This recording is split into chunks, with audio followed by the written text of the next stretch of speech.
మహోన్నతుడు మహిమ కలిగిన దేవానికి నివాసన మా పరలోకపు తండ్రి, మీకు వందనాలు, స్తోత్రాలు. గడిచిన క్షణం వరకు నన్ను మమ్మల్ని కూడి వచ్చిన ప్రతి ఒక్కరిని సజీవ లెక్కలో ఉంచినందుకు వందనాలు. గడిచిన ఉపవాస ప్రార్థన మొదలుకుని ఈ ఉపవాస ప్రార్థన వరకు ప్రతి వారిని కూడా క్షేమస్థితిలో ఉంచారు ప్రభా. ఆయుష్నిచ్చారు, ఆరోగ్యం ఇచ్చారు. దినం వెంబడి దినము కృప వెంబడి కృపతో మమ్మల్ని ఆదరించి బలపరిచి స్థిరపరిచి నడిపించి అయా మీ నామానికి మహిమకరంగా జీవము కలిగిన దేవుని సన్నిధిలోనికి చేరి అయ్యా నిన్ను స్తుతించి ఆరాధించి మహింపరిచి అయ్యా నీకు ప్రార్థించేటటువంటి పాత్రలుగా మమ్మల్ని ఉంచినందుకు మీకు వందనాలు, స్తోత్రాలు. కొద్ది నిమిషాలు పాటలు పాడి ప్రభా మీ నామాన్ని మహింపరిచినట్లుగా, కొద్ది నిమిషాలు తండ్రి వాక్యాన్ని ధ్యానించినట్లుగా సహాయం చేయండి. ప్రతి ఒక్కరిని మీరు జ్ఞాపకం చేసుకోండి. స్థానిక బిడ్డలను, యూట్యూబ్ ద్వారా వీక్షిస్తున్న వారిని, ఇరుగు పొరుగు వారిని, ఎవరైతే శ్రద్ధ భయభక్తులు కలిగి దేవుని మాటలు ఆసక్తితో వింటున్నారో ప్రతి వారు దీవించబడుదురుగా. కానీ అయా శుభం పలుకుతున్నాను. ఎవరైతే వింటున్నారో వారికి వినుబుద్ధిని దయచేయని, వినగలిగిన చెవిని, గ్రహించగలిగిన ఆత్మను దయచేయమని యేసయ్య అతి శ్రేష్టమైన నామమున స్తుతించి ప్రార్థించి అడిగి వేడుకొంచున్నాము తండ్రి, ఆమేన్. అందరికీ వందనాలండి. అందరికీ వందనాలు. God bless you all. దేవుని మహాకృపను బట్టి ప్రతి శనివారం ప్రార్థన అంశాలను చెప్పడం జరుగుతూ ఉంది. ఈరోజు కూడా పరిశుద్ధ గ్రంథంలో నుంచి మరొక ప్రార్థన అంశాన్ని మీ ముందుకు తీసుకురావాలని ఇష్టపడుతున్నాను. పరిశుద్ధ గ్రంథంలో నుంచి యాకోబు పత్రిక, యాకోబు గారు రాసిన పత్రిక 1వ అధ్యాయము 5వ వచనం నుండి నేను చదువుతాను, దయచేసి ఆలకించండి. మీలో ఎవరికైనా జ్ఞానము కొదువుగా ఉన్న ఎడల అతడు దేవుని అడుగవలెను, అప్పుడది అతనికి అనుగ్రహింపబడును. ఆయన ఎవరిని గద్దింపక అందరికీ ధారాళముగా దయచేవాడు. అయితే అతడు ఏమాత్రమును సందేహింపక విశ్వాసముతో అడుగవలెను. సందేహించువాడు గాలి చేత రేపబడి ఎగిరిపడు సముద్ర తరంగమును పోలియుండును. అట్టి మనుషుడు ద్విమనస్కుడై తన సమస్త మార్గములందు అస్థిరుడు గనుక ప్రభు వలన తనకేమైనను దొరుకునని తలంచుకొనరాదు. చదవబడినటువంటి వాక్య భాగం పరిశుద్ధ అపోస్తుడైన యాకోబు గారు రాసినటువంటి పత్రిక ఇప్పుడు మనం చదువుకున్నాం. యాకోబు గారు ఈ 1వ అధ్యాయంలో చక్కగా శుభవచనాన్ని తెలియజేసిన వెంటనే విశ్వాసులకు కలిగే శోధనలో ఎలా ఉండాలో చెబుతూ, విశ్వాసులకు కలిగే శోధనలో ఎలా ఉండాలో చెబుతూ, ఎలా ప్రార్థన చేయాలో చూడండి.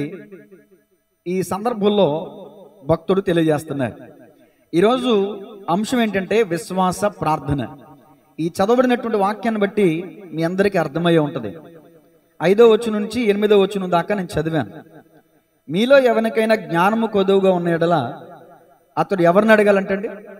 దేవుణ్ణి అడగాలి. అడగటం అంటే ప్రార్థన. అడగటం అంటే మనం దేవునితో మాట్లాడడం. మనం మాట్లాడితే ప్రార్థన, ఆయన మాట్లాడితే వాక్యం. మనం అడగాలంటండి ప్రభుని అడగాలంట. ఎలా అడగాలి? విశ్వాసంతో అడగాలి. మొదట జ్ఞానం అడగాలి.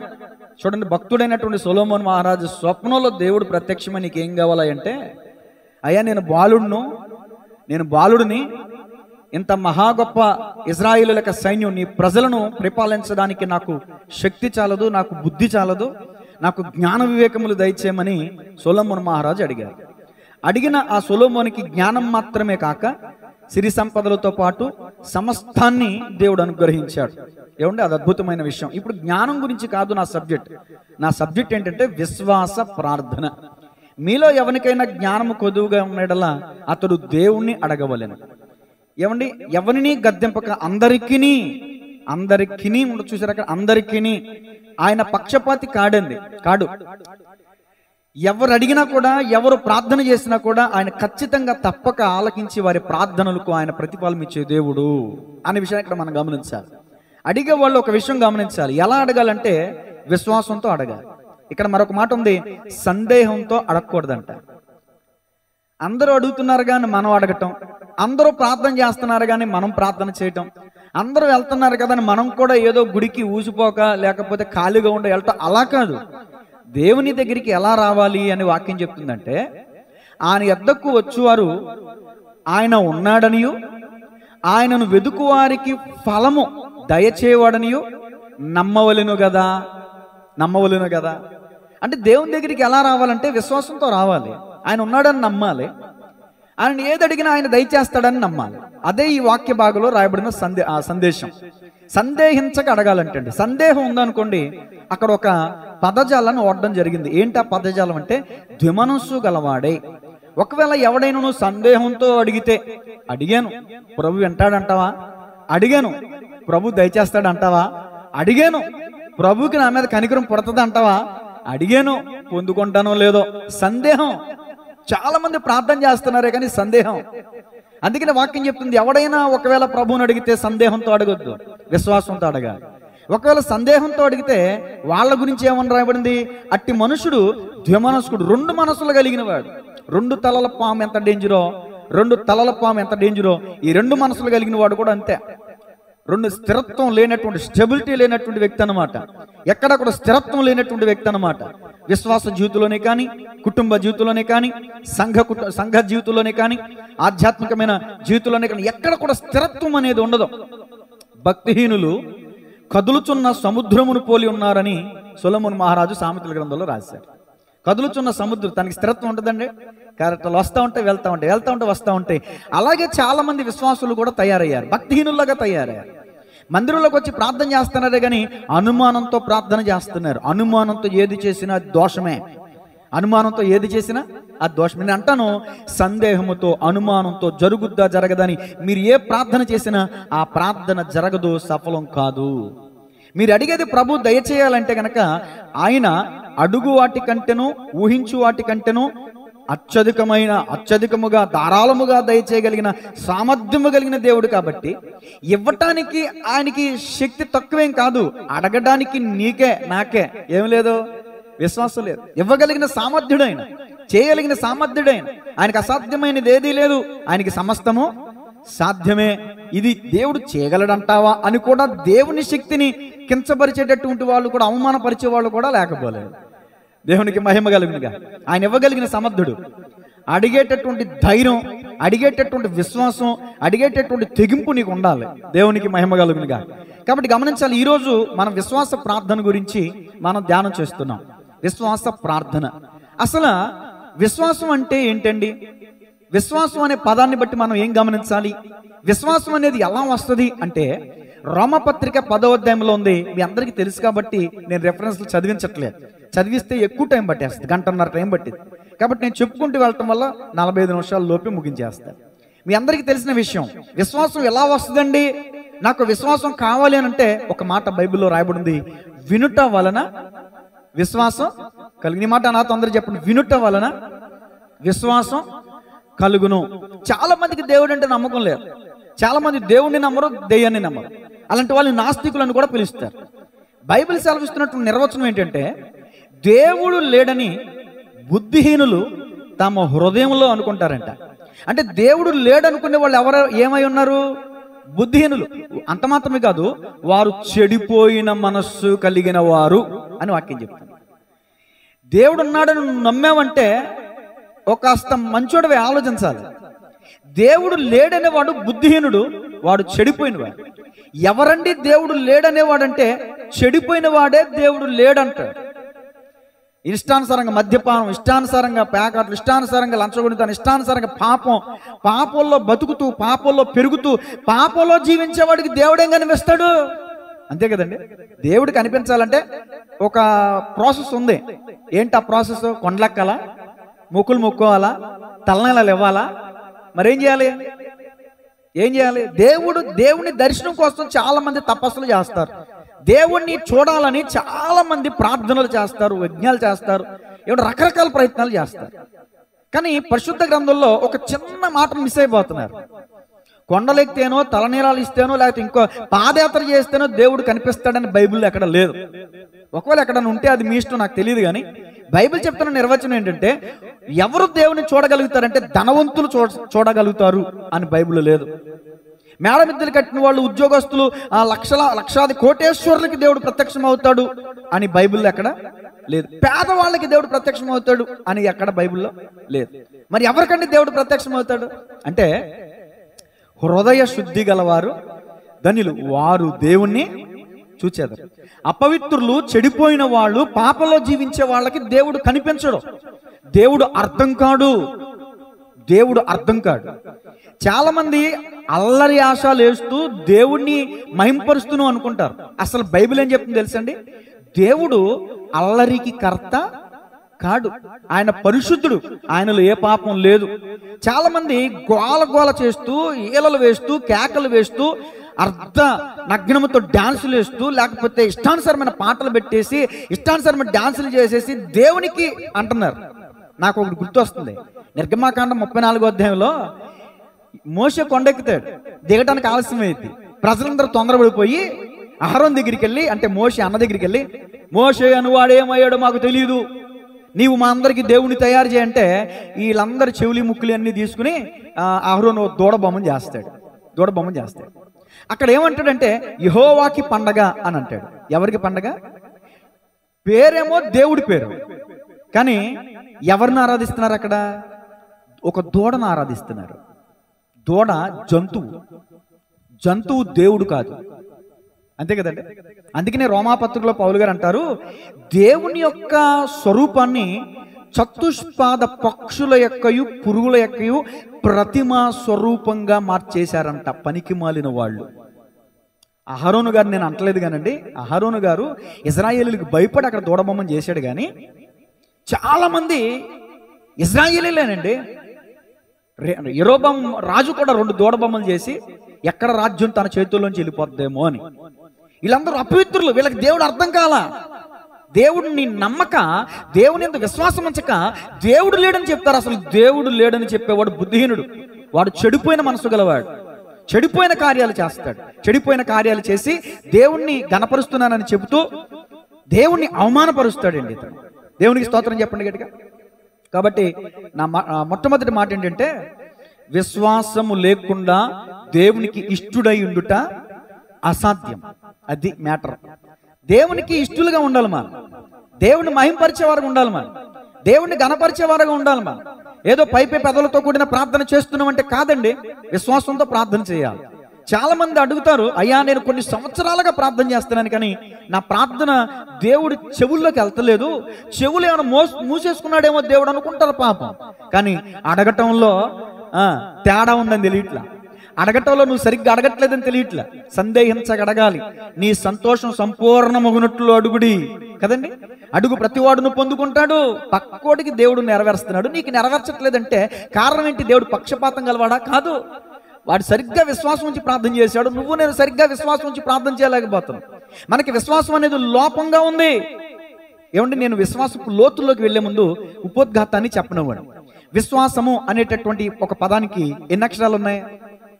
5, 4 అక్షరాలు ఉన్నాయి. వి స్వ స ము 4 అక్షరాలు ఉన్నాయి. ఈ మొదటి విని ఆఖరి ము తీసేస్తే ఇంకెన్ని అక్షరాలు ఉంటాయి? 2 అక్షరాలు. ఏంటి ఆ 2 అక్షరాల పదం? శ్వాస. విశ్వాసము ఎలా వస్తుందో చెప్పాను. వినుట వలన విశ్వాసం వస్తుంది. విశ్వాసం ఎలాంటిదో చెప్తున్నాను. విశ్వాసులకి ఎలాంటిదంటే, ఈ రోజున నేతి బీరకాయలు నేతి లేనట్లు విశ్వాసులుగా పిలువబడుతున్న వారు ఏమీ లేదండి. విశ్వాసం లేదు, విశ్వాసం కనుమరిగిపోతుంది, విశ్వాసం కనబడట్లా. అందుకే నేను అంటాను, ఒక మనిషి బతికి బట్టగట్టి ఊపిరి పీల్చాలంటే శ్వాస చాలా ఇంపార్టెంట్. శ్వాస అంటే చూడండి, శ్వాసక్రియ మనం చదువుకున్నాం కదండి. కార్బన్ డైఆక్సైడ్ని వదిలి ఆక్సిజన్ని పీల్చుకుంటాం, దీన్ని శ్వాసక్రియ అంటారు. ఈ శ్వాస లేకపోతే మానవుడు బతికి బట్టగట్టలేడు.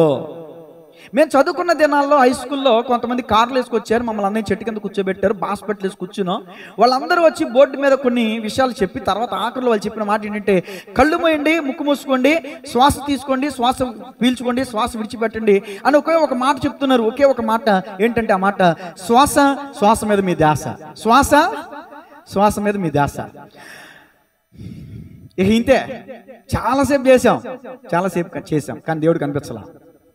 దేవుడు కనిపించడం. అంటే మెడిటేషన్ చేయడం ద్వారా శరీరానికి మంచిది. అది నేను తప్పు పట్టట్లేదు, దాన్ని నేను వేళాకాలం చేయలేదు. మీరు కూడా పొద్దున్నే లేచి మెడిటేషన్ చేయండి, ప్రార్థన చేయండి, మెడిటేషన్ కూడా చేయండి.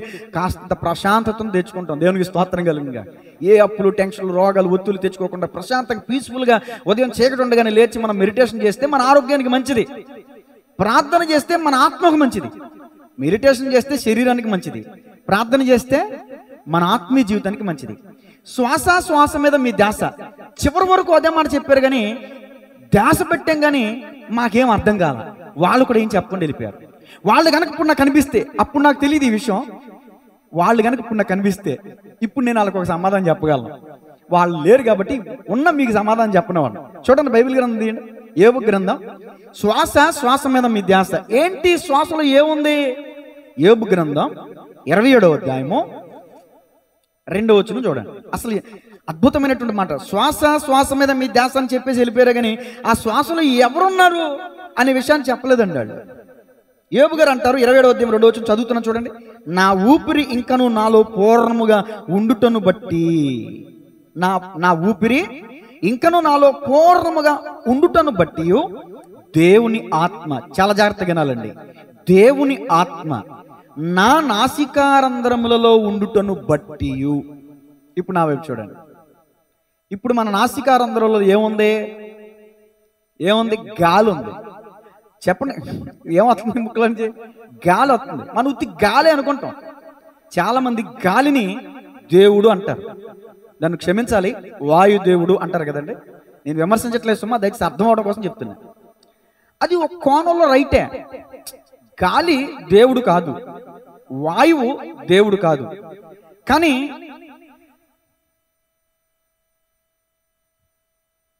ఆ ఊపిరిలో దేవుడు ఉన్నాడు. ఆ విషయాన్ని మాత్రం నేను చెప్పగలను. గాలిని దేవుడుగా, సూర్యుని దేవుడుగా, ఇది సృష్టిని దేవుడుగా మనం పూజించకూడదు. నేను చెప్తున్న మాట ఏంటంటే, దేవుని ఆత్మ నా నాసికారంధ్రములలో ఉంది అని భక్తుడైన యోబు గారు చెప్పారు. మన నాసికారంధ్రంలో కూడా ఏముంది? ఏమండి? ఊపిరి ఉంది కదా, శ్వాస ఉంది కదా, ఊపిరి ఆడుతున్నాం కదా. అంటే దేవుని ఊపిరి పీలుస్తున్న ప్రతి ఒక్కరిలో దేవుని ఆత్మ ఉంది. ప్రతి ఒక్కరిలో దేవుడు ఉన్నాడు. దేవునికి స్తోత్రం కలుగునుగా. ఎక్కడో కొండ మీద దేవుడు ఉన్నాడు, ఎక్కడో చర్చిలో దేవుడు ఉన్నాడు అనుకుంటారు. ఎందుకు నాకు అర్థం కాదు. అసలు మీలో ఉన్నాడు దేవుడు.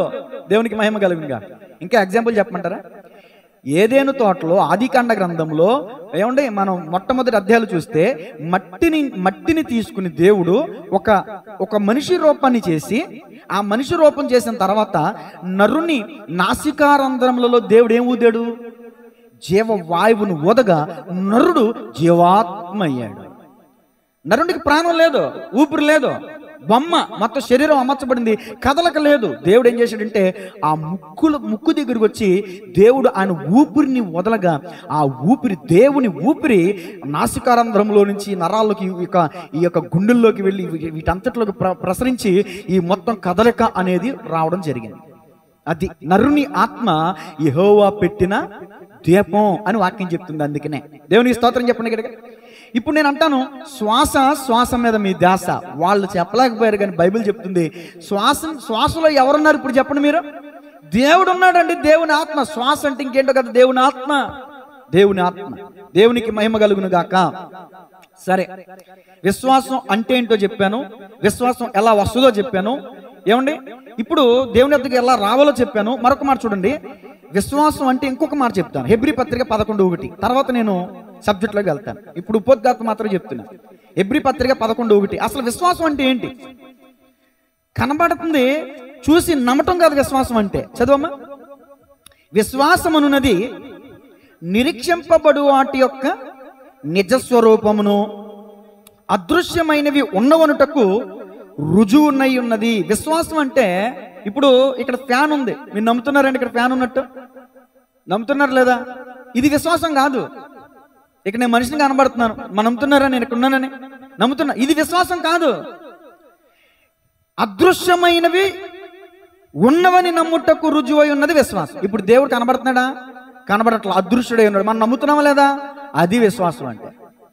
మనల్ని ఎదుర్కోవడానికి ఆయన వస్తాడు, మనం ఆయన ఎదుర్కొంటాం, నిత్యము ఆయనతో పాటు కలిసి ఉంటాం, సదాకాలం మనం అందరం కలిసి ఉంటాం. ఇది నిరీక్షణ, విశ్వాసుల యొక్క నిరీక్షణ. ఇది విశ్వాసుల యొక్క నిరీక్షణ అండి. ఇది విశ్వాసులకి విశ్వాసం లేదండి ఈ రోజున. చాలా దౌర్భాగ్యపు పరిస్థితి అండి. లోకంలో ఉన్న అన్యులైన దేవుని యందు మంచి విశ్వాసం ఉంచుతున్నారేమో, కానీ దేవుని మందిరానికి వచ్చి పాటలు పాడి సాక్ష్యాలు చెప్తున్న మనకు మాత్రం విశ్వాసం కొద్దువైపోయింది, విశ్వాసం తక్కువైపోయింది. చూడండి, నిరీక్షింపబడు వాడి యొక్క నిజస్వరూపం ఏంటి? ఇప్పుడు మన నిరీక్షణ, ఏమండి? అపోస్తలుడైన పౌలు గారు అంటారు, నిరీక్షణ లేని ఇతరుల వలె మీరు దుఃఖపడకుండా నిమిత్తం ఈ సంగతులు మీకు చెబుతున్నాను. ఇదిగో నిద్రించుచున్నవారు, ఇప్పుడు ప్రస్తుతం వాళ్ళు నిద్రిస్తున్నారే కానీ వాళ్ళు ప్రభు వారిని వెంట పెట్టుకుని వస్తాడు. సజీవులమై నిలుచుండు మనము ఆయన్ని ఎదుర్కొంటాం. మొదట మనకంటే చనిపోయిన వాళ్ళు ఉన్నారు చూసారా, పాతి పెట్టబడిన వాళ్ళే ప్రభువుని చేరుకుంటారు. ఆ తర్వాత మనం ప్రభువుని చేరుకుంటాం. ఆ తర్వాత సదాకాలం మన ప్రభుత్వం. ఈ మాటలన్నీ ఎక్కడ ఉంటాయి? తెస్సలోనికీయులకు రాసిన మొదటి పత్రిక 4వ అధ్యాయం ఆఖరి వచనాల్లో ఉంటాయి. నిరీక్షణ లేని ఇతరుల వలె మీరు దుఃఖపడకుండా మాకు ఇష్టం లేదని ఈ సంగతులు చెప్తున్నారు. అందుచేత ఈ మాటల చేత మీరు ఒకరినొకరు ఆదరించుకోండి. ఎవరైనా చనిపోతే మనం ఏడుస్తాం, బాధపడతాం, ఇక అయిపోయింది లైఫ్లో మనం చూడమా మనిషిని, ఇలాంటి మనిషిని, అబ్బబ్బబ్బా అలాంటి మనిషిని మన జీవితంలో చూడలేం అని అనుకుంటాం సర్వసాధారణంగా. నిజమే ఆ మాట, చూడలేం, ఈ భూమి మీద చూడలేం. కానీ చనిపోయిన వారు తిరిగి లేపబడే రోజు ఒకటి ఉంది. అదే క్రైస్తవుల యొక్క నిరీక్షణ. చాలా మంది నమ్మరు. పునరుద్ధానం అనేది ఉంది అంటే నమ్మరు.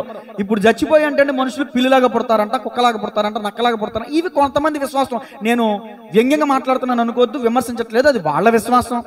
బైబిల్ చెప్తున్న విశ్వాసం ఏంటంటే ఒకటే జన్మ,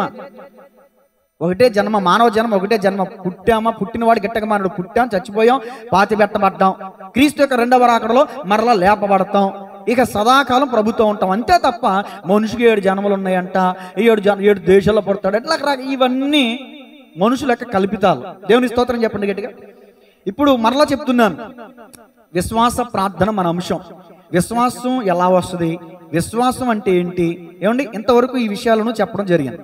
ఇప్పుడు పరిశుద్ధ గ్రంథంలో విశ్వాసం ఉంచడం ద్వారా పొందుకున్న ఘనమైన కార్యాలను చెప్పే ముందు విశ్వాసం ఉంచడం ద్వారా మీకు కలిగే మేలేంటో చెప్పనివ్వండి.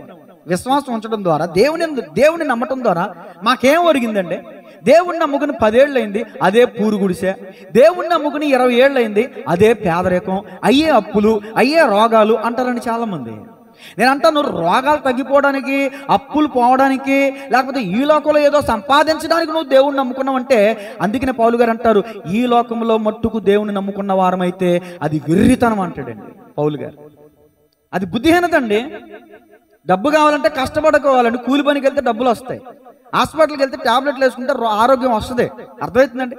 ఏవో అద్భుతాలు జరగాలని, సూచక్రియల కోసం, మహత్కార్యాల కోసం దేవుడు నమ్ముకుంటే అది బుద్ధిహీనత. చాలా మంది ఆనాడు యేసుప్రభుల వారి వెనకాల కూడా అద్భుతాల కోసం వెళ్ళారు, స్వస్థతల కోసం వెళ్ళారు, రొట్టె ముక్కల కోసం వెళ్ళారు. వాళ్ళందరూ కూడా ఆగిపోయారు, రాలిపోయారు, దేవునితో అంటుకట్టబడలేకపోయారు. ఈనాటికి మందిరానికి వస్తున్న వాళ్ళు అనేక మంది విశ్వాసుల్లో దేవుని మీద విశ్వాసంతో రావట్లే. అసలు దేవుని మీద విశ్వాసం ఉంచడం ద్వారా మనకు కలిగే మేలేంటి అనే విషయాన్ని మర్చిపోతున్నారు. అంటే ప్రయోజనాల కోసం, స్వప్రయోజనాల కోసం, స్వార్థం కోసం దేవుని దగ్గరకు వస్తున్నారే తప్ప, ఏమండి, స్వార్థం కోసం దేవుని వాడుకుంటున్నారే తప్ప, స్వార్థం కోసం దేవుని ఉపయోగించుకుంటున్నారే తప్ప, అసలు నిజంగా దేవుని యందు విశ్వాసం ఉంచడం ద్వారా మనకి కలిగే మేలేంటి చూడండి. బైబిల్ ఏం చెప్తుందో, యోహాను సువార్త 1వ అధ్యాయం 12వ వచనం. తన్ను ఎందరు అంగీకరించిరో వారికందరికీ, అనగా తన నామమునందు విశ్వాసం ఉంచు వారికి దేవుని పిల్లలగుటకు ఆయన అధికారం అనుగ్రహించెను. దేవుని స్తోత్రం చెప్పండి గట్టిగా. యోహాను సువార్త 1వ అధ్యాయం 12వ వచనం చదివాను. విశ్వాసం ఉంచడం ద్వారా మొట్టమొదటి పాయింట్ మనకు కలిగే మేలు ఏంటండి? దేవునికి పిల్లలయ్యే అధికారాన్ని పొందుకుంటున్నాం అంటండి. మనందరం దేవుని పిల్లలమే. మళ్ళీ దేవుని పిల్లలయ్యే అధికారం ఏంటి? ఒకప్పుడు దేవుని పిల్లలమే.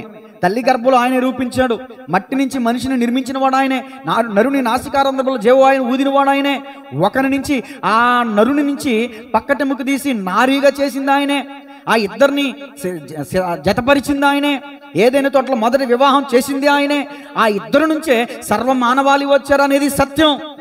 అయితే దేవుడు లేడని కొంతమంది, దేవుడు లేడు, దైవం లేదనేది కొంతమంది, అసలు దేవుడు సృష్టించలేదు, కోతుల నుంచి మనిషి వచ్చాడని కొంతమంది, ఇలా రకరకాల కల్పితాల వల్ల మనుషులు దేవుణ్ణి విడిచి వాళ్ళకి ఇష్టానుసరమైన మార్గాల్లోకి వెళ్ళిపోయారు.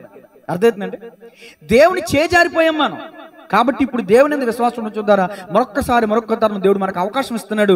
ఆయన పిల్లలయ్యే అధికారాన్ని దేవుడు మనకి ఇస్తున్నాడు. దేవుని యందు విశ్వాసం ఉంచడం ద్వారా నెంబర్ 1 మొట్టమొదటి మాట, దేవునికి పిల్లలయ్యే అధికారం. ఎలాంటి పిల్లలంటే దత్తపుత్రులు. గలతీ 4:4 ఉంటది ఒక మాట, అద్భుతమైన మాట. కాలము సంపూర్ణమైనప్పుడు ఆయన కుమారుని ఆ స్త్రీ యందు పుట్టి దత్తపుత్రునిగా ఆయన స్వీకరింపబడి ఉంటది కదండి. అది అంటే యేసుక్రీస్తు ప్రభుల వారు యొక్క పుట్టుక ద్వారా మనందరూ ఆయన యందు విశ్వాసం ఉంచడం ద్వారా ఇప్పుడు మనందరూ దత్తపుత్రులు అయ్యాం. ఓ భార్య భర్తకి పిల్లలు లేరని ఒక బిడ్డని దత్తత తీసుకున్న 2 సంవత్సరాలకి వాళ్ళకి పిల్లలు పుట్టారు. ఇప్పుడు నేను అడుగుతున్న ప్రశ్న, కడుపున పుట్టిన బిడ్డకి హక్కు ఎక్కువ ఉంటుందా, దత్తత తీసుకున్న వ్యక్తికి హక్కు ఎక్కువ ఉంటుందా? మనం అనుకుంటాం సహజంగా కడుపున పుట్టిన వాళ్ళు కానీ కోర్టు జడ్జిమెంట్ తెలుసా, దత్తత తీసుకున్న పుత్రుడికే ఎక్కువ హక్కు ఉంటుందంట. ఇప్పుడు మనందరము లోకాన్ని వెంబడించేటటువంటి స్థితిలోకి, దేవుని విడిచి లోకాన్ని వెంబడించే స్థాయిలోకి వెళ్ళిపోయాం. అందుకనే దేవుని వాక్యం చెప్తుంది, ఆయన యందు విశ్వాసం ఉంచిన వారు నిత్య జీవము గలవారు. చూడండి ఇప్పుడు మరొక మాట, యోహాను సువార్త 3:16 చూడండి.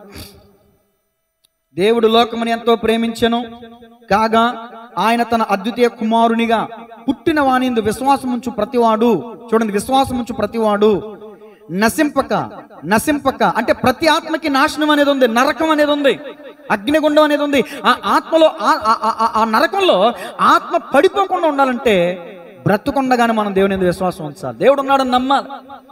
దేవుడు లేకపోతే ఇంత గొప్ప సృష్టి అలా వచ్చిందండి. ఒకసారి దేవుడు లేడనే నాస్తికుడు ట్రైన్లో వెళ్తున్నాడు అంటండి.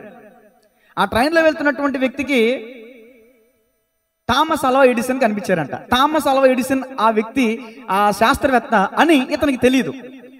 ఆ శాస్త్రవేత్త బైబిల్ చదువుతున్నాడు. ఈ నాస్తికుడు అంటున్నాడు ఆ శాస్త్రవేత్తతో, సార్ ఇంత గొప్పగా కనిపిస్తున్నారు, మీరు చాలా ఎడ్యుకేటెడ్ పర్సన్లా ఉన్నారు, ఏంటి ఆ మత పుస్తకం చదువుతున్నారు, ఏంటి ఆ బైబిల్ చదువుతున్నారు, మీకు జ్ఞానం లేదా, దేవుడు లేడేమీ లేదో, ఒక విస్ఫోటనం కలిగింది, ఆ విస్ఫోటనం ఒక ప్రేలింది, దాని ద్వారా ఈ భూమి ఆకాశాలు ఏర్పడ్డాయి అని ఏదో చెప్తున్నాడు. సరేనయ్యా, ఇదిగో నా విజిటింగ్ కార్డ్, వీలైతే నన్ను సంప్రదించాక చాలా విషయాలు నీకు చెప్తా అని అన్నాడు. ఎవరో నాస్తికుడు వెళ్ళిపోతూ మీ పేరేంటి సార్ అని అడిగాడు. నా పేరు థామస్ అల్వా ఎడిసన్ అన్నాడు. అనగానే స్టన్ అయిపోయి, సార్ ప్లీజ్ ఆటోగ్రాఫ్ అంటారా ఏదంటారు కదా అని అడుగుతూ మొదలెట్టాడు. ఎందుకంటే ఆ వ్యక్తి అంత గొప్ప వ్యక్తి అని తెలియదు. సార్ మీరు థామస్ అల్వా ఎడిసన్, మీరు బైబిల్ చదువుతున్నారా? సార్ నాకు ఆటోగ్రఫీ కాదు, మీతో నాకు ఒకసారి మీటింగ్ అయ్యే అవకాశం కల్పించినాను అన్నాడు. దేవుని స్తోత్రం కలుగునుగా. ఎవరండి థామస్ అల్వా ఎడిసన్ అంటే, మొట్టమొదటి ఇదిగో ఇప్పుడు ఈ బల్బు ఉంది చూసారా, ఈ విద్యుత్ బల్బుని కనిపెట్టింది ఎవరో తెలుసా? Thomas Alva Edison. ఒకసారి థామస్ అల్వా ఎడిసన్ గారు పర్మిషన్ ఇచ్చారు, ఈయన వెళ్ళాడు. ఆయన వెళ్తున్నప్పుడు లోపలికి తీసుకెళ్లారు. ఓ మంచి సోలార్ సిస్టమ్ అనేది తయారు చేశారంట. ఆయన గది లోపలికి తీసుకెళ్తే చాలా అద్భుతంగా ఉంది. సార్ దీన్ని ఎలా తయారు చేశారు, దీని మెటీరియల్ ఏంటి, అవన్నీ అడుగుతూ ఉంటే, నేనేం తయారు చేయలేదు, ఒకసారి నేను అనుకోకుండా తలుపు తీశాను, దాని అంతటా అది ఊడిపడింది అన్నాడు. దాని అంతటా అదే. సార్ జోక్ చేయకండి సార్, మీరు తయారు చేయకుండా ఇంత గొప్ప సోలార్ సిస్టమ్ ఎలా తయారు చేయబడుతుంది సార్, ఇలా ఒక్కసారి ఇలా ప్రత్యక్షం అయిపోవడానికి మీరేమైనా మాయలు మంత్రగాళ్ళ సార్ అని అడిగితే, బాబు ట్రైన్లో నాతో ఒక మాట అన్న గుర్తుందా, ఇవేమి కూడా వాటంతటా అవే కలిగినాయి అన్నావు కదా, ఒక చిన్న విద్యుత్ బల్బు నేను సృష్టించితే గానీ అది రాలేదు కదా, మరి ఈ సోలార్ సిస్టమ్ నేను తయారు చేస్తే గానీ ఇది రాలేదు కదా, మరి నీకేనాడని ఒక ఆలోచన ఉందా? ఇంత గొప్ప మహా ఆకాశం, ఇంత గొప్ప మహాభూమి, ఇంత గొప్ప సూర్యుడు, చంద్రుడు, ఆకాశ నక్షత్రాలు, వీటన్నిటిని సృష్టించిన వాడు లేకుండా అవంతటా అవే ఎలా ఏర్పరచేయబడ్డాయని నువ్వు అనుకుంటున్నావు అని అన్నాడంట. వెంటనే సాష్టాంగ పడిపోయి యేసు రక్తం వేయం అన్నట్టు వెంటనే యేసుని నమ్మి మారుమనసు పొంది బాప్తిజం తీసుకున్నాడంట. దేవునికి స్తోత్రం కలుగునుగా. ఒక నాస్తికుడు ఒక చిన్న లాజిక్, ఒక చిన్న విషయాన్ని గమనించాడు, గ్రహించాడు. నిజమే, ఒక చిన్న వస్తువు, ఇప్పుడు సెల్ ఫోన్ ఉందండి, ఆ సెల్ ఫోన్ మ్యానుఫ్యాక్చర్ అనేది ఉంటుంది కదా, ఎవరో తయారు చేస్తే కదా మన దగ్గరికి వచ్చింది. ఇప్పుడు నేను మాట్లాడుతున్న ఈ మైక్ ఉందండి, ఎవరో తయారు చేస్తేనే కదా ఇప్పుడు నా దగ్గరికి వచ్చింది. మరి ఇంత గొప్ప మహాసృష్టి సృష్టింపబడిన వ్యక్తి లేకుండా సృష్టి ఎలా వచ్చిందంటారు అనే విషయాన్ని ఆలోచిస్తే అప్పుడు సృష్టికర్త మనకి బోధపడతాడు. దేవునికి స్తోత్రం కలుగునుగా, దేవునికి మహిమ కలుగునుగా. సరే, అంశంలోకి వచ్చేస్తున్నాను. చూడండి, అద్వితీయ కుమారునిగా పుట్టిన వాని యందు విశ్వాసం ఉంచు ప్రతివాడును నశింపక నిత్య జీవం పొందినట్లు ఆయనను అనుగ్రహించెను. 36 వచనం చూడండి, మూడోది 30 వచనం. కుమారుని యందు విశ్వాసం ఉంచువాడే నిత్య జీవము గలవాడు, కుమారునికి విధేయుడు కానివాడు జీవము చూడడు గాని దేవుని ఉగ్రత వాని మీద నిలిచి ఉండును. దేవుని ఉగ్రతకు పాలినులు ఎక్కడ పడవేయబడతారండి? నరకంలో, పాతాల్లో పడవేయబడతారు. మనం చనిపోయిన తర్వాత ఒక అద్భుతమైన జీవితం ఉంది. ఈ 70-80 సంవత్సరాల జీవితం అనుకుంటే అది నీ భ్రమ, నీ పిచ్చి భ్రమే. చనిపోయిన తర్వాత జీవితం ఉంది, అది అసలు సిసలైన జీవితం. అది ఒక క్రైస్తవులు గ్రహించి యేసుక్రీస్తు ప్రభులు వారిని వెంబడిస్తున్నారు. ఇక్కడ వాక్యం చెప్తుంది, కుమారుని అంగీకరించిన వాడు జీవాన్ని చూస్తాడంట, నిత్య జీవాన్ని చూస్తాడు. కుమారుని ఎవరైతే అంగీకరించడో వాడు నరకాన్ని చూస్తాడు. అర్థమవుతుందండి? ఆయన యందు విశ్వాసం ఉంచిన మనం నరకాన్ని దాటి వెళ్ళిపోతాం. దేవునికి మహిమ కలుగును గాక. సరే, విశ్వాసం ఉంచడం ద్వారా ఏమండి నాశనాన్ని దాటి నిత్య జీవంలో అడుగు పెడతారు. ఎవరున్నారండి అలా బైబిల్ గ్రంథంలో? చాలా మంది ఉన్నారు. కొంతమంది మీకు చూపిస్తా చూడండి. రోమీలకు రాసిన పత్రిక 5వ అధ్యాయం 1-2 వచనాలు. అసలు విశ్వాసం ద్వారా మనం ఎలా తీర్చబడతాం చూడండి. రోమీలకు రాసిన పత్రిక. కాబట్టి విశ్వాసం మూలమున మనము నీతిమంతులుగా తీర్చబడి చాలు. ఇప్పుడు చెప్పండి, దేవుని విశ్వాసం అంటే దేవుని నమ్మటం. ఇంతకుముందు నేను ఒక పాట కూడా పాడాను. ఏంటా పాట? నమ్మి నమ్మి మనుషులను నీవు నమ్మి నమ్మి పలుమార్లు మోసపోయావు, పలుమార్లు మోసపోయావు. ఇలా ఎంతకాలమో నీవు సాగిపోదువు. చాలా మంది బిలాము రాజుగారు ఇచ్చేటటువంటి బహుమానాన్ని ప్రేమించాడు. గెహాజీ నయమాను వెళ్ళిపోతున్నటువంటి వెండి బంగారాలను ఆశించాడు. చాలా మంది డబ్బును ప్రేమించారు, ధన బంగారాలను ప్రేమించారు, వాటి మీద నమ్మకం ఉంచారు. అస్థిరమైన ధనం యందు నమ్మకం ఎంచొద్దు అని వాక్యం చెప్తుంది. ఒకవేళ నీవు దృష్టి నిలిపిన తోడనే, దేని మీద? ధనం మీద నువ్వు దృష్టి నిలిపిన తోడనే అది రెక్కలు కట్టుకుని ఎగిరిపోద్దంట. ఈ రోజు మన జేబులో ఉందండి, రేపు నా జేబులో ఉండదు తెలియదు. రెక్కలు కట్టుకుని ఎగిరిపోద్ది. చాలా మంది డబ్బు మీద విశ్వాసం ఉంచుతారండి, దేవుని మీద విశ్వాసం ఉంచరు. అందుకని వాక్యం చెప్తుంది, ఉగ్రత దినమందు నీ ఆస్తి అక్కరకు రాదు. ఉగ్రత దినమందు నన్ను కాపాడేది దేవుని యందు విశ్వాసం, దేవుడే కానీ డబ్బు ధన బంగారాలు ఎంత మాత్రం కానీ కాదు. విశ్వాసం ఉంచడం ద్వారా మనం నీతిమంతులుగా తీర్చబడతాం. విశ్వాసం ఉంచడం ద్వారా మనం నీతిమంతులుగా తీర్చబడతాం. ఒక మాట చెప్పనివ్వండి, అబ్రహాము దేవుణ్ణి నమ్మాను, అది అతనికి నీతిగా ఎంచబడింది. ఇప్పుడు ఇక్కడ నిలబడి ఇక్కడ కూర్చుని వాక్యం వింటున్న మీ అందరూ పైకి అనొచ్చు, మాలో పెద్ద ఏమి నీతి ఉందండి, మేము నీతిమంతులం కాదండి, మేము అనీతి పరులు మీరు అనొచ్చు. కానీ నేను మీకు మిమ్మల్ని బట్టి ఇచ్చే సాక్ష్యం ఏంటి తెలుసా? మీరు దేవుని యందు విశ్వాసం ఉంచారు కాబట్టి మీ అందరూ ఎవరో నీతిమంతులు. దేవుని యందు విశ్వాసం ఉంచడం ద్వారా ఆ యొక్క విశ్వాసం మనల్ని నీతిమంతులుగా తీరుస్తుందంట, నీతిమంతులుగా తీర్చిదిద్దుతుందంట. దేవునికి మహిమ కలుగునుగా. అంత మాత్రమేనా? ఇంతకు ముందు చెప్పిన మాటకి ఎగ్జాంపుల్ ఏమైనా ఉండి, విశ్వాసం ఉంచడం ద్వారా నశింపక నిత్య జీవం పొందినట్లు అద్వితీయ కుమారునిగా పుట్టిన వాని యందు విశ్వాసం ఉంచడం ద్వారా మనం నశింపక నిత్య జీవం. ఒక ఆమె దేవుని యందు విశ్వాసం ఉంచింది, ఆమె అవిధేయులతో పాటు నశించిపోలేదు. ఎవరామె? రాహాబు. చెప్పిన వారిని దేవుడు దీవించును గాక. ఎక్కడుంది ఆ మాట? హెబ్రీ పత్రిక 11:31. దేవుని యందు విశ్వాసం ఉంచడం ద్వారా ఏవో అద్భుతాలు జరుగుతాయని, ఆశ్చర్యకార్యాలు జరుగుతాయని, పిల్లలు పుడతారని, పెళ్ళిళ్ళు అవుతాయని, ఇల్లు కట్టుకుంటామని, ఉద్యోగాలు వస్తాయని ఎక్కడెక్కడ వెళ్ళిపోతున్నారండి. నాకు అర్థం కాదు. దేవుని యందు విశ్వాసం ఉంచేది ఉద్యోగం కోసమా? దేవుని యందు విశ్వాసం ఉంచేది పిల్లలు పుడతారనా? దేవుని యందు విశ్వాసం ఉంచేది ఇల్లు కట్టుకుంటాం కోసమా? చిచ్చి, ఇది కాదండి. దేవుని యందు ఎందుకు విశ్వాసం ఉంచాలంటే ఆయన పిల్లల అధికారాన్ని పొందుకుంటాం. దేవుని యందు ఎందుకు విశ్వాసం ఉంచాలంటే నశింపక నిత్య జీవం పొందుకుంటాం. అందుకు ఆయన్ని నమ్మాలి, అందుకు ఆయన విశ్వసించాలి. పరలోకం ఎవరు ఇవ్వలేరు, ఆయన ఒక్కడే ఇస్తాడు. అందుకని ఆయన నమ్మాలి. కష్టపడితే ఏదైనా సంపాదించగలం. ఈ రోజున మనం ఏది ఇవ్వలేంది దేవుడు ఇచ్చేది, మనం ఏది పొందుకోలేంది, సంపాదించుకోలేంది మనం దేవుడిని అడగాలి. కానీ మనం సంపాదించుకునే వాటిని కూడా గాల్లో దీపం పెట్టి దేవుడు నీదే భారం అంటే, నేను కూలి పనికి వెళ్ళను ప్రభువా, నేను ప్రార్థన చేస్తా కూర్చుంటాను, నా ఇల్లు నాకు సుఖశాంతులతో ఉండాలి, నా బీపు డ్రమ్ము బియ్యంతో నిండిపోవాలంటే ఎలా నిండిపోద్దండి? ఆయన దేవుడు సృష్టికర్త. ఆయన మాయగాడు కాదు, మాయలు చేసేవాడు కాదు ఆయన. దేవునికి స్తోత్రం కలుగునుగా. నువ్వు కష్టపడు, నీ కష్టార్జితాన్ని దీవిస్తా అంటాడు ఆయన. నువ్వు కష్టపడకుండా నన్ను నమ్ము, నాకు ప్రార్థించే, నీకు మోటాడెత్తాను అంద ఆయన. దేవుని యందు విశ్వాసం ఉంచడం ద్వారా నాకేం ఒరిగింది, నాకేం ఉపయోగం అంటారు? నీకేం ఒరగాలి అసలు? నాకేం కావాలి అసలు? ఆరోగ్యం ఇచ్చాడు దేవుడు, అది సరిపోదా? ఆయుష్ని ఇచ్చాడు దేవుడు, అది సరిపోదా? కొన్ని కోట్ల రూపాయలు హెచ్చించినా కొనలేని ఉన్నతమైన దేహాన్ని ఇచ్చాడు, అది సరిపోదా? ఇడ్లీ కొనంత ఈజీ అండి కిడ్నీ కొనటం అంటే. ఒక కిడ్నీ కొని పెట్టాలంటే 30 లక్షలు కావాలంట ఒక కిడ్నీ. మరి మానవుని దేహంలో ఉన్న కంటికి ఎంత ఖరీదు, నాలుగుకి ఎంత ఖరీదు, చెవులకి ఎంత ఖరీదు, లివర్కి ఎంత ఖరీదు కదా, ఇవన్నీ ఖరీదులు కట్టుకుంటా పోతే మానవుని యొక్క దేహం కొన్ని కోట్ల రూపాయలు హెచ్చించిన కొనలేని దేహం దేవుడు మనకి ఇచ్చాడు. ఇప్పుడు చెప్పండి, మనం పేదోళమా? ఇంత గొప్ప శరీరాన్ని దేవుడు మనకు అమరిస్తే నాకేమి ఇచ్చాడు దేవుడు? ఏసు రక్తం ఏమి ఇవ్వాలి నీకు? ఆరోగ్యం లేక కృషించిపోతున్నారు ఒక పక్క. నువ్వు ఆరోగ్యం కలిగి ఉన్నందుకు దేవుని స్తుతించకుండా, ఆరోగ్యం ఇచ్చిన దేవుని స్తుతించకుండా దేవుడు నాకేమి ఇచ్చాడంటావేంటి? డబ్బు ఉంది, ఆస్తిపాస్తులు ఉన్నాయి, ఐశ్వర్యాలు ఉన్నాయి, కానీ ఈరోజు సుఖశాంతులు లేవు చాలా మంది కుటుంబాల్లో, చాలా మంది ఇళ్లలో. సుఖశాంతులు, నెమ్మది, శాంతి, సమాధానం దేవుడు ఇస్తాడండి. సమాధాన కర్త అన్నారు, అందుకనే ఆయన ఏమన్నారండి? సమాధాన కర్త, శాంతి దాత, ముక్తి ప్రదాత. డబ్బుల కోసం, ఇల్లు వాకిళ్ళ కోసం, పెళ్ళిళ్ళు రావడం కోసం కాదండి దేవుడిని నమ్ముకోవాల్సిందే. కుటుంబంలో శాంతి కావాలా? దేవుడిని నమ్ము. నెమ్మది కావాలా? దేవుడిని నమ్ము. ఎవరికి నెమ్మది ఉండదు తెలుసా? దుష్టులకి నెమ్మది ఉండదని యెహోవా సెలవిచ్చుచున్నాడు. నువ్వు దుష్టుడు అయితే నీకు నెమ్మది ఎందుకు ఉంటుంది? దేవుని నమ్మి భక్తి కలిగి విశ్వాసం కలిగి జీవించు. చూడండి, ఎబ్రీ పత్రిక 11:27 చదవండమ్మా. 11:31. విశ్వాసమును బట్టి రాహాబను వేశ్య వేగులు వారిని సమాధానముగా చేర్చుకునినందున అదుగదుగో అవిధేయులతో పాటు నశింపకపోయిన. నేను విశ్వాస ప్రార్థన గురించి చెప్తున్నానా? ఇప్పటి వరకు విశ్వాసం గురించే చెప్పాను, అసలు ప్రార్థనలోకి వెళ్ళా. టైం అయిపోయింది 45 నిమిషాలు కాబట్టి చాలాసార్లు చెప్పాను కాబట్టి క్లుప్తంగా కొట్టే తెచ్చన్నట్లుగా 5 నిమిషాలు చెప్పి ముగించేస్తా. తర్వాత కొద్ది నిమిషాలు ప్రార్థన చేసుకుందాం.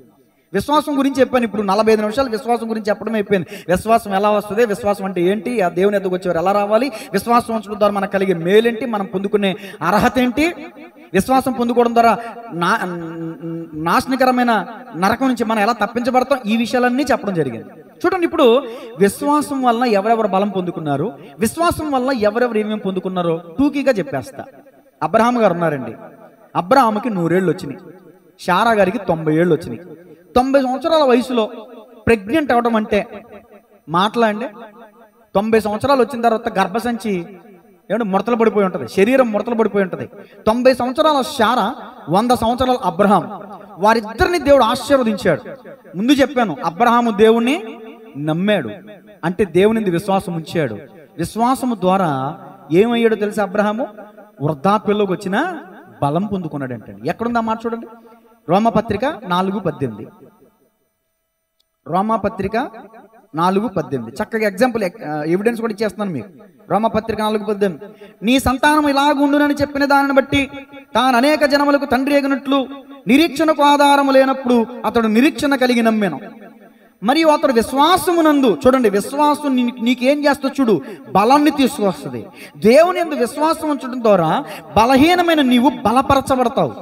మరియు అతడు అనగా అబ్రహాము విశ్వాసమునందు బలహీనుడు కాక రమారమి 100 ఏండ్ల వయసు గలవాడై ఉండి అప్పటికి తన శరీరం మృతతుల్యమైనట్టు శారా గర్భమును మృతతుల్యమైనట్టును ఆలోచించెను గాని అవిశ్వాసం వలన దేవుని వాగ్దానము గూర్చి సందేహింపక. మొట్టమొదటి ఉపోద్ఘాతంగా మూలవాక్యంగా ఒక వాక్యం చదివించిన యాకోబు మొదటి అధ్యాయం 5 వచనం, అడుగువాడు విశ్వాసంతో అడగాలి, సందేహించక అడగాలి, సందేహంతో అడగకూడదు. ఇప్పుడు అబ్రహాము సందేహం ఉందా, సందేహం లేదా? సందేహం లేదు. సందేహింపక దేవుని మహిమపరచి ఆయన వాగ్దానము చేసిన దానిని నెరవేర్చుటకు సమర్థుడని రూఢిగా విశ్వసించి విశ్వాసం వలన బలం పొందేశాడు. విశ్వాసం వలన 100 ఏళ్ల వయసులో పిల్లలను కలిగే శక్తి వచ్చింది. 90 సంవత్సరాల వయసులో ఆ శారా యొక్క గర్భం ఏమైంది? బలం పొందుకుంది.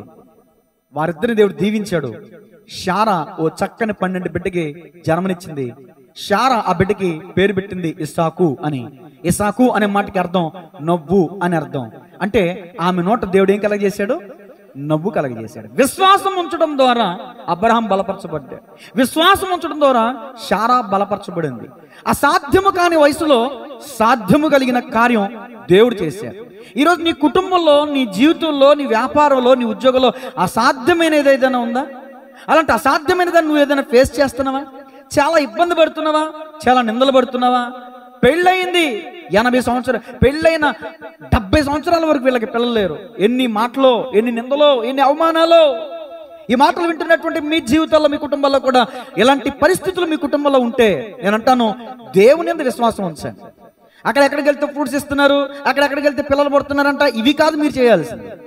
పిల్లలు కావాలంటే పెళ్ళైనటువంటి దంపతులు చేయాల్సిన పని ఏంటంటే, నెంబర్ 1, ఆతిథ్యం చేయటం నేర్చుకోవాలి. అంటే శారీరకంగా ఉండొద్దండి అంటే కాదని నేను చెప్పట్లా, అది అందరికి తెలిసిన విషయమే. తెలియని విషయం నేను చెప్తున్నాను ఏంటంటే, అబ్రహాము శారాలు దేవునికి ఆతిథ్యం చేశారండి. శూన్యమీరాలు దైవజనుడికి ఆతిథ్యం చేసిందండి. ఏమంటే ఇలా పరిశుద్ధ గ్రంథంలో చూసుకుంటూ వెళ్తే గొడ్రాలుగా ఉండి మొదటగా, తర్వాత సంతానం పొందుకున్న వాళ్ళు ఎలా అండి వాళ్ళు ఆస్వాదించారంటే, ఆస్వాదించబడ్డారంటే ఒకటి విశ్వాసం, 2 వాళ్ళ క్రియలు, వాళ్ళు చేసిన ఆతిథ్యం. నేను అంటాను కాబట్టి ఎవరైనా పేదవాళ్ళు ఉన్నారంటే వాళ్ళకి పెట్టండి, తిరిగి పెట్టలేనటువంటి వాళ్ళకి పెట్టండి. అలాంటి ధర్మకార్యాలు చేయడం ద్వారా దేవుడు కనికరిస్తాడు. గర్భఫలము యెహోవా అనుగ్రహించు బహుమానం అండి. ఆ బహుమానం పొందుకోవాలంటే ఇలాంటి పనులు చేయి, ధర్మకార్యాలు చేయి, సత్క్రియలు చేయి, పొరుగువారిని ప్రేమించు, పేదవాళ్ళకి పెట్టు, 2 వస్త్రాలు అంటే 1 వస్త్రం ఇవ్వు, ఆకలి ఉన్నవారికి ఆహారం పెట్టు, దప్పిగా ఉన్న వాడికి దాహం ఇవ్వు. ఇలాంటి మంచి పనులు చేయడం ద్వారా నువ్వు మేలు విత్తితే నువ్వు మేలు కోసుకుంటావు, కీడు విత్తితే కీడు కోసుకుంటావు. దేవుని స్తోత్రం చెప్పండి గట్టిగా. మత్తయి సువార్త 21వ అధ్యాయం 22వ వచనంలో యేసుక్రీస్తు ప్రభువు వారు ఏం చెప్పారు చూడండి. మత్తయి సువార్త 21:22 ముగించేస్తున్నాను. మరియు మీరు ప్రార్థన చేయనప్పుడు వేటిని అడుగుదురో అవి దొరికినవని నమ్మిన ఎడల మీరు వాటిని అన్నిటినీ పొందుదురని వారితో చెప్పాను. ఇప్పుడు మనందరూ కూడా చెప్తున్నాడే.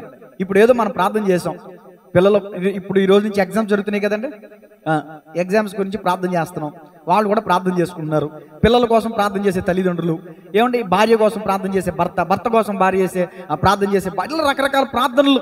మీరు ఏదైతే ప్రార్థన చేస్తున్నారో అవి ప్రార్థన చేసినప్పుడు దేవుడు విన్నాడని నమ్మాలి, ఆయన ఆమేనని పలికాడని నమ్మాలి, అది మనం పొందుకున్నామని నమ్మాలి. నమ్మినప్పుడు అది సాధ్యమవుతుంది. అంటే ప్రార్థన చేసి విశ్వాసం లేకపోతే అది మనం పొందుకోవాలి. యేసు ప్రభువులో చెప్పిన మాట మీ దృష్టికి తీసుకొచ్చాను. పరిశుద్ధ గ్రంథంలో ఒక మాట ఉందండి, మార్కు సువార్త 11:23లో చూడండి. ప్రాముఖ్యమైన మాటలే చెప్తున్నాను, చాలా విషయాలు ఉన్నాయి విశ్వాసం మీద. మార్కు సువార్త 11:23, ఎవడైనాను ఈ కొండను చూచి నీవు ఎత్తబడి సముద్రంలో పడవేయబడమని చెప్పి తన మనసులో సందేహింపక తాను చెప్పినది జరుగునని నమ్మిన ఎడల వాడు చెప్పినది జరుగునని మీతో నిశ్చయముగా చెప్పుచున్నాను. అందుచేత ప్రార్థన చేయనప్పుడు మీరు అడుగుచున్న వాటి నెలను పొందిన్నామని నమ్ముడి, అప్పుడు అవి మీకు కలుగునని మీతో చెప్పుచున్నాను. ఏంటండి, ఒక కొండను చూసి ఆ కొండలు సముద్రంలో పడిపోద్దండి. ఇది సాధ్యమేనండి, కానీ విశ్వాసం ద్వారా సాధ్యమైద్దంట. ఇక్కడ కొండ అంటే నిజంగా కొండ అనుకుంటున్నారా? ఇది ఒక అలంకార భాష. కొండ ఎలా ఉంటుంది? ఎత్తుగా ఉంటుంది. ఇంకెలా ఉంటుంది? బరువుగా ఉంటుంది. ఇంకెలా ఉంటుంది? లావుగా ఉంటుంది. కొండ వంటి నీ సమస్య కొండ వంటి ఎత్తైంది కావచ్చు, కొండ వంటి భారమైంది కావచ్చు, కొండ వంటి లావుదైనది కావచ్చు. నీ సమస్య ఎత్తి అవతల పడవేయబడాలని నువ్వు ప్రార్థన చేస్తే అది తీసివేయబడద్దు నీ సమస్య. కొండ అంటే అక్కడ సమస్య. నిజంగా కొండ దగ్గరికి వెళ్ళి ప్రార్థన చేయడం కాదు. నిజంగా ఒక ముసలమ్మ అంటే కొండడ్డు వచ్చిందంట. ఈ వాక్యం చెప్పాడంట అయ్యగారు. కొండడ్డు వచ్చి ఈమెకి గాలి వెళ్తురు ఏం తగలట్లేదంట. ప్రార్థన చేస్తుందంట, సోతుందంట, ప్రార్థన చేస్తుందంట, సోతుందంట, ప్రార్థన చేస్తుందంట. అంటే ప్రార్థన చేసి వెళ్ళిపోయిందా లేదా, ప్రార్థన చేసి జరగదా, అవిశ్వాసం, అనుమానం ఎక్కడెళ్తుంది? ఆ కొండ అక్కడే ఉంటుంది. ఒకసారి ఒక సిటీలో ఒక పర్వత ఈ కొండల ప్రాంతానికి దగ్గరలో ఓ చర్చ్ ఉందంటండి. ఆ చర్చు పెద్దది, చాలా పెద్దది. చర్చ్లో సంఘ సభ్యులు సరిపోయారు, పార్కింగ్కి ప్లేస్ లేదు. ఇప్పుడు ఈ సంఘస్థులు అందరూ కూడా కలిసి ప్రార్థనా సమావేశాన్ని ఏర్పాటు చేశారు. మనందరికీ పార్కింగ్ ప్లేస్ కావాలి. ఇప్పుడు ఏదైనా ప్లేస్ కొందామంటే చాలా లక్షల రూపాయలు ఖరీదు. మనకున్నటువంటి ఆ స్థలం ఉంది చూసారా, ఆ స్థలంలో పెద్ద కొండ ఉంది. ఇప్పుడు ఆ కొండని తొలగించాలన్నా మనకి అసాధ్యం, మన వల్ల కాదు. మనకి పార్కింగ్ ప్లేస్ కావాలని ఉపవాస ప్రార్థన విశ్వాసంతో చేశారు. కొన్ని దినాల పాటు ప్రార్థన చేశారు. కొన్ని దినాల పాటు ప్రార్థన చేయగా ఆ కొండను వీళ్ళు తీయవసరం లేకుండానే, ఆ కొండను బాంబులు పెట్టి పేల్చక్కర లేకుండానే, ఆ కొండను వీరు తొలగించనక్కర లేకుండానే కొంతమంది వస్తారు కదండి, ఈ కొండ శకలాలు, ఈ కొండ అవసరమైన వాళ్ళు వస్తారు కదా, బండలు అవసరమైన వాళ్ళు. ఎవరిది ఆ ప్లేస్ అని అడిగితే పాస్టర్ గారు అన్నారంట. పాస్టర్ గారి దగ్గరికి వాళ్ళు వచ్చి, సార్ మీకు అభ్యంతరం లేకపోతే ఆ కొండరాళ్ళు మాకు అవసరం, మీకు కొంత డబ్బు ఇచ్చి ఆ కొండని మేము తునకలుగా చేసి పట్టుకెళ్ళిపోతాం అన్నారంట.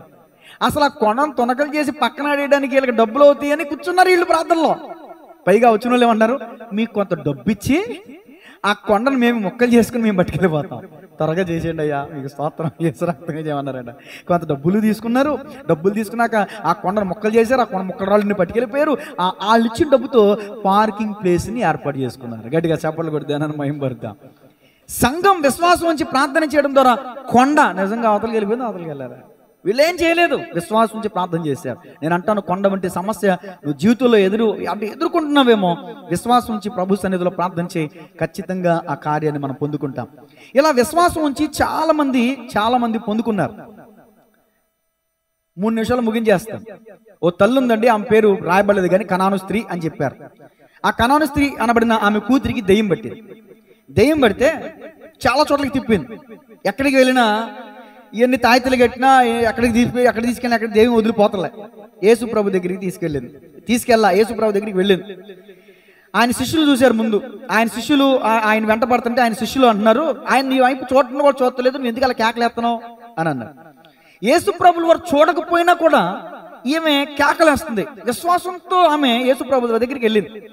అయ్యా యేసు ప్రభు, నా కుమార్తె దెయ్యం బట్టి బహు బాధపడుతుందయ్యా, నా కుమార్తె బాగుపడాలి, నా ఇంట్లో అన్నీ ఉన్నాయి, కానీ నా కుమార్తె అలాంటి అనారోగ్యమైన పరిస్థితులు ఉంటే నేను చూడలేకపోతున్నానయ్యా, నా కుమార్తెకి దెయ్యం బట్టి పిచ్చిగా ఆకలేస్తుంది, గోడకి తలగా కొట్టేసుకుంటుంది, చిందరబందరగా ఉంటుంది, ఇల్లంతా అల్లకల్లోలం అయిపోతుంది, ఇంట్లో మనశ్శాంతి లేదయ్యా అని యేసు ప్రభుల వారు వెనకాల వెళ్తుంటే ఆయన కొంచెం సమాధానం చెప్పలా.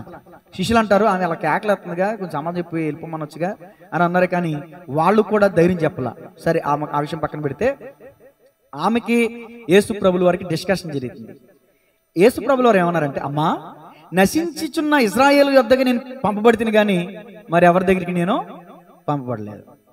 యేసుక్రీస్తు అందరికీ ప్రభు అని ఉంది కదా, మరి ఇక్కడ ఎందుకు యేసు ప్రభుల వారు అలా మాట్లాడారు అంటే ఆమెను పరీక్ష చేస్తున్నారు అక్కడ ఆయన. నేను చదివించిన యాకోబు రాసిన మొదటి పత్రిక 1వ అధ్యాయం 5వ వచనం చదివాను. 2వ వచనం నుంచి మీరు చదివితే విశ్వాసమునకు కలుగు శోధన అని ఉంటుంది. విశ్వాసులకి కొన్నిసార్లు శోధనలు కలుగుతాయి, విశ్వాసులకి కొన్నిసార్లు శ్రమలు కలుగుతాయి, విశ్వాసులకి కొన్నిసార్లు పరీక్షలు కలుగుతాయి. ఇవన్నీ చెప్పాలంటే గొప్ప సబ్జెక్టు. అబ్రహాము దేవుని విశ్వాసం ఉంచాడు. అబ్రహాముని దేవుడు పరిశోధించాడా లేదా? శద్రక మెషకు అభ్యర్థుగా ఉన్న వారు, విశ్వాసం కలిగిన వారు అగ్నిగుండంలో శోధింపబడ్డారా లేదా? యోబు దేవుని విశ్వాసం ఉంచాడు. రోగాల చేత మొత్తం తీసివేయబడ్డాయి, శోధించబడ్డాడా లేదా? కొన్నిసార్లు శోధనలు వస్తాయి, కొన్నిసార్లు సమస్యలు వస్తాయి, పరీక్షలు వస్తాయి. నేను అంటాను, ఇక్కడ ఈ తల్లి ఏం చెప్పాలి సమాధానం అర్థం కావట్లా. ఇంకా ప్రాధేయపడుతుంది. అమ్మా, పిల్లలు రొట్టె మొక్క తీసుకుని కుక్క పిల్లలకి ఏటం ఇష్టం కాదు కదా అంటే ఆమెను ఎలా పోల్చాడంటే కుక్కతో సమానంగా పోల్చాడు. నువ్వు కుక్కవే. కనాను స్త్రీ అండి, ఆమె శాపగ్రస్తులాళ్ళు, అందుకని అలా మాట్లాడడం జరిగింది అక్కడ. అంటే యేసు ప్రభుల వారికి అలాంటి గట్టగానే కాదు, వాళ్ళు కూడా దేవుని బిడ్డలే. కానీ ఆమెను పరీక్ష చేస్తున్నాడు. ఆమె ఎంతవరకు దేవుని యందు విశ్వాసం ఉంచిందో, ఆమె విశ్వాసపు లోతు ఎంతో దేవుడు చూస్తున్నాడు అక్కడ. చాలా మంది మందిరానికి వస్తారండి, వాళ్ళు ఎవరో మాట అన్నారని మందిరానికి మానేస్తారు, వీళ్ళు ఎవరో మాట అన్నారని మందిరానికి మానేస్తారు. అదేంటి విశ్వాసం? ఏమంతవరకు విశ్వాసం? నువ్వు దేవుని మీద విశ్వాసంతో వస్తున్నావా, మనుషుల మీద మమకారంతో వస్తున్నావా? మనుషుల మీద మమకారం వస్తే ఈరోజు కాబట్టి రేపైనా మానేస్తావు. దేవుని మీద విశ్వాసం ఉంటే ఎలాంటి సమస్యలు ఎదురైనా దేవుణ్ణి అంటిపెట్టుకుని ఉంటాం. దేవునికి స్తోత్రం కలుగును గాక. నేను అంటాను, ఏమి ఇంకా గోజాడుతుంది. కుక్కతో పోల్చినా కూడా అయ్యా అప్పుడు ఆఖరులు అంటుంది, నేను కుక్కనే. ఎవరితో పోల్చుకుంటుంది? నేను కుక్కనేనయ్యా. యజమానుడు తినే రొట్టె ముక్కలు బల మీద పడినప్పుడు ఆ బల మీద పడిన రొట్టె ముక్కలు కుక్క పిల్లలు తింటాయి కదా, నేను కుక్కను మొక్కాడే. అసలు ఎంత తగ్గింపండి. అప్పుడు ఆమెను చూసి యేసు ప్రభువుల వారు, అమ్మా, ఇంత గొప్ప విశ్వాసం ఇశ్రాయేలులో కూడా నేను చూడలేదమ్మా, నీ కుమార్తె ఇప్పుడే స్వస్థపడుతుంది ఇలా అన్నాడు. దేవునికి స్తోత్రం కలుగునుగా. ఆ గడియలోనే యేసు ప్రభువుల వారు ఎప్పుడైతే మాట సెలవిచ్చారో ఆ గడియలోనే ఆమె కుమార్తె స్వస్థత పొందిందంటండి. ఏంటో తెలుసా? ఆమె కుమార్తె స్వస్థత పొందడానికి గల కారణం ఏంటి తెలుసా? విశ్వాసంతో అడిగింది ప్రభువుని. కొన్నిసార్లు కొంచెం ఆలస్యం అయిద్దండి. మనం అడుగుతున్నటువంటివి కొన్నిసార్లు దేవుడు ఆలస్యం చేస్తాడు, మనల్ని పరీక్షిస్తాడు. అడిగిన వెంటనే ఇచ్చేస్తే దాని విలువ మనకు తెలియదండి. నేను కూడా కొన్నిసార్లు మా పిల్లలు ఏదైనా అడిగితే కొంచెం ఆలస్యం చేస్తాను, అడగగానేమో ప్రార్థన చేయంటాను. కొన్నిసార్లు తెలియకుండా తెచ్చేస్తాను, కొన్నిసార్లు వాళ్ళు అడగకుండా ఇచ్చేస్తాను. ఏమో కొన్నిసార్లు మనం ప్రార్థన చేయకుండా వచ్చేస్తూ ఉంటాయి. అసలు నేను వాస్తవానికి బండి కోసం ప్రార్థన చేయలే, దేవుడు ఇచ్చాడు. దేవునికి స్తోత్రం. ఒక్క రోజులో అనుకున్నాం, మరుసటి రోజు తెచ్చేసాం. ప్రభు నాకు బండి కావాలని ఏనాడు ప్రార్థన చేయలా. ఏమో నేను అనుకుంటాను, ఏలియాకి ఆహారం పెట్టి పడుకుంటుంటే, హలో శక్తికి మించిన ప్రయాణం ఉందిలే అన్నాడంట. దేవుని స్తోత్రం. నాకు అలాగే దేవుడు బండి ఇచ్చాడంటే దానికి తగ్గ ప్రయాణం ఉందన్నమాట. దేవుని స్తోత్రం. నేను అందుకనే నాకు దేవుడు బండి ఇచ్చాడని చెప్పట్లా, ఈ బండి నేను ఖాళీ లేకుండా ప్రార్థించండి అని చెప్పాను కదండి అందరికీ. దేవునికి స్తోత్రం కలుగును కాక. సరే, చాలా అంశాలు ఉన్నాయి కానీ మంచిది కాదు, ఇంకా 45 నిమిషాలు మీకు చెప్తే మైండ్ కూడా యాక్సెప్ట్ చేయదు. 45 మినిట్స్ అయిపోయింది. చాలా ఎగ్జాంపుల్స్ ఉన్నాయి. విశ్వాసంతో ప్రభు దగ్గరికి వచ్చి స్వస్థత పొందుకున్న వాళ్ళు, దెయ్యాల నుంచి విడుదల పొందుకున్న వాళ్ళు, ఏమండి రకరకాల రోగాలు, ఆ కుష్ఠరోగులు, గుడ్డివాళ్ళు, కుంటివాళ్ళు, మోగవాళ్ళు, చెవిటివారు, చాండ్ర రోగులు, ఇలా ఎంతో మంది రోగులు యేసు ప్రభు దగ్గరికి వచ్చి ఆయన విశ్వాసం ఉంచి స్వస్థత పొందుకున్న వాళ్ళు ఉన్నారు, విడిపించబడిన వాళ్ళు ఉన్నారు. ఈ మాటలు వింటున్న దేవుని ప్రియ సహోదరి సహోదరులారు, ఈ రోజు మీరు ఎలా దేవుని మందిరకు వచ్చారో నాకు తెలియదు, ఎందుకు వచ్చారో నాకు తెలియదు. వచ్చిన మీలో దేవుని మీద విశ్వాసం ఉందా లేదా మిమ్మల్ని మీరు పరీక్షించుకోండి. తలలు వంచండి, ప్రార్థన చేసుకుందాం. చిన్న ప్రార్థన చేసి ముగిస్తాను. అందరూ కూడా తలలు వంచండి, కొద్ది నిమిషాలు, 2-3 నిమిషాలు ప్రార్థించండి. అందరూ కూడా సమయం విస్తారంగా ఉంది కాబట్టి, విస్తరించి చక్కని దేవుని మాటలు మనం విన్నాం కాబట్టి ప్రార్థన చేసి ముగిస్తాను. అందరం కూడా ప్రార్థన చేద్దాం కొద్ది నిమిషాలు. విశ్వాసం అంటే ఏంటి? విశ్వాసంలో ఏముంది? విశ్వాసం కలిగిన వారికి వచ్చే మేలేంటి? విశ్వాసం లేకపోతే కలిగే నష్టం ఏంటి? విశ్వాసం ఉంచడం ద్వారా పరిశుద్ధ గ్రంథంలో ఎవరెలా బలపరచబడ్డారు, ఎవరెలా స్వస్థపరచబడ్డారు, ఎవరెలా విడిపించబడ్డారు, అనేకమైన విషయాలు మనం ధ్యానం చేశాం. ఒక్క ప్రార్థనలో అనేక అంశాలు చెప్పడం జరుగుతుంది. ఒక్క ప్రార్థనలో ఆసక్తితో కూడిన ప్రార్థన, కన్నీటి ప్రార్థన, ఉపవాస ప్రార్థన, ఎడతెగక చేయు ప్రార్థన, పట్టుదల ప్రార్థన, చేతులెత్తి చేయు ప్రార్థన, ఎన్నో ప్రార్థన అంశాలు ఉన్నాయి. కొన్ని అంశాలు మీ ముందుకు తీసుకొస్తున్నాను. ఈరోజు విశ్వాస ప్రార్థన గురించి చెప్పడం జరిగింది. విశ్వాసం వలన చూడండి, హెబ్రీ పత్రిక 11వ అధ్యాయంలో 35 మంది వీరుల జాబితా ఉంది. విశ్వాసం వలన విజయాన్ని పొందుకున్నారు కొంతమంది భక్తులు. విశ్వాసం వలన ఎన్నో ఆశ్చర్యకరమైన కార్యాలు చూడగలిగారు భక్తులు. విశ్వాసమును బట్టి మోషే ఐగుప్తు ధనము విసర్జించాడు. ఐగుప్తు ధనము కంటే క్రీస్తు విషయమైన ఎంత గొప్ప భాగ్యమని ఎంచుకున్నాడు. ఇహలోక పాప భోగములు అనుభవించుట కంటే నా దేవుని ప్రజలతో శ్రమ అనుభవించడం మేలనుకున్నాడు. విశ్వాసమును బట్టి, విశ్వాసమును బట్టి రాజకుమారుడు గంటానికి ఇష్టపడలా. ధనం మీద నమ్మకం ఉంచలా మోషే, దేవుని యందు నమ్మకం ఉంచాడు. క్రీస్తు విషయమైన నింద గొప్ప భాగ్యమని ఎంచుకున్నాడు. ఐగుప్తులో ఉంటే మోషే ఒక గొప్ప ఈజిప్ట్ రాజుగా మంచి ఉన్నతమైన స్థితిలో ఉండేవాడు. కానీ ఇజ్రాయేల్ ప్రజలతో కష్టాలు అనుభవించాడు, తిట్లు తిన్నాడు, అవమానపరచబడ్డాడు. అదే గొప్ప భాగ్యం అనుకున్నాడు. ఈ దేవుని యందు విశ్వాసం ఉంచడం ద్వారా కొన్ని అవమానాలు వస్తాయి, ఫేస్ చేయాలి. విశ్వాసమును బట్టి రాహాబును వేశ్య నశింపక నిత్య జీవం పొందాం. ప్రార్థన చేద్దాం, ప్రార్థన చేద్దాం. అయ్యా, ఈ రోజు నన్ను యందు విశ్వాసం ఉంచడానికి నీవు చూపిన కృపను బట్టి మీకు వందనాలు. ఎవరో చేసిన ప్రార్థన నిజంగా ఈ రోజున తండ్రి నీ సన్నిధిలోకి మేము వచ్చామయ్యా, ప్రార్థన చేయండి ఎవరికి వాళ్ళే. ఒకవేళ ఈ రోజున విశ్వాసం మీలో సన్నగిల్లిందా? ఈ రోజున ఒకవేళ మీ హృదయంలో విశ్వాసం చల్లారిపోతుందా? అందుకే దేవుడు ఇలా మాట్లాడారేమో. అక్క, చెల్లి, తమ్ముడు, అన్న, నీలో విశ్వాసం లేకుండా దేవుని మందిరానికి వస్తున్నావేమో. సందేహంతో నువ్వు మందిరానికి వస్తే నువ్వేం పొందుకోలేవు. అస్త్రుడివే, ద్విమనస్సు కలిగిన వాడివే. అడగండి, విశ్వాసంతో అడగండి. మీకేది అక్కరగా ఉందో అది అడగండి, పొందుకుంటారు. నోరు తెరిచి ప్రభుని అడగాలండి. మందిరానికి వచ్చారు, ప్రభు సన్నిధిలో ఉన్నారు, ప్రభు కన్నులు మీ వైపు చూస్తున్నాయి, ప్రభు చెవులు మీ ప్రార్థన వైపు ఆలకిస్తున్నాయి. మౌనంగా ఉంటే ఎలా చెప్పండి? అన్నీ ఉన్నాయి, ఏది లోటు అది అడగండి, ప్రభుని అడగండి, తప్పులేదు. అందరికీ ధారాళముగా దయగి చేయగలిగిన దేవుడండి ఆయన. అయితే అడుగువాడు సందేహింపక అడగాలంటండి. ఎంతవరకు సందేహంతో అడిగి, అనుమానంతో అడిగి ప్రభుని బాధ పెట్టావేమో, ప్రభు దగ్గర నువ్వు కార్యాన్ని పొందుకోలేకపోయావేమో. చిన్న ప్రార్థన వ్యక్తిగతంగా మీ అందరికీ కూడా 2 నిమిషాలు టైం ఇస్తుందని ప్రార్థన చేసుకోండి. స్తోత్రమయ, స్తోత్రమయ, స్తోత్రమయ, స్తోత్రమయ.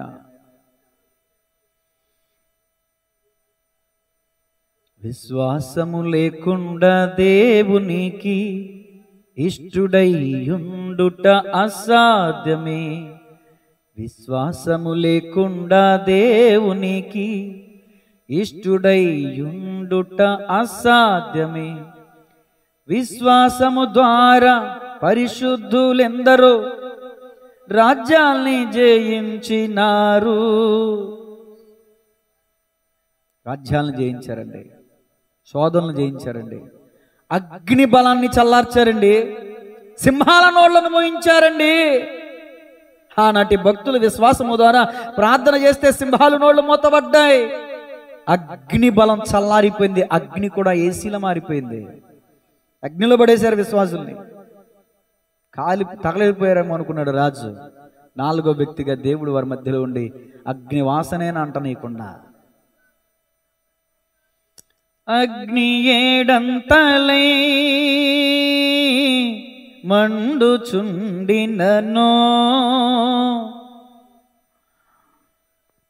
అగ్ని వాసనైనా అంటలేదండి వాళ్ళని.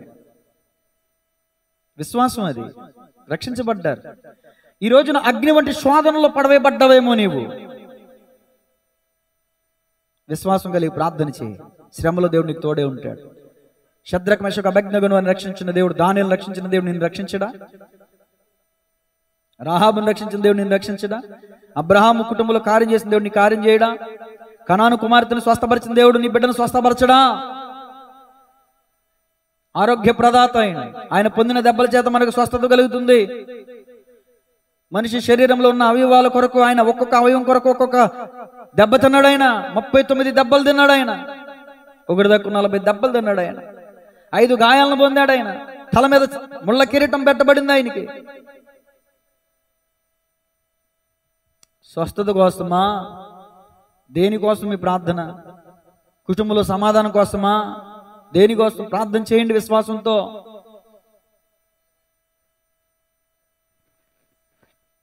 హల్లెలూయా, హల్లెలూయా, హల్లెలూయా, హల్లెలూయా, హల్లెలూయా. స్తోత్రమయ, స్తోత్రమయ, స్తోత్రమయ, స్తోత్రమయ, స్తోత్రమయ.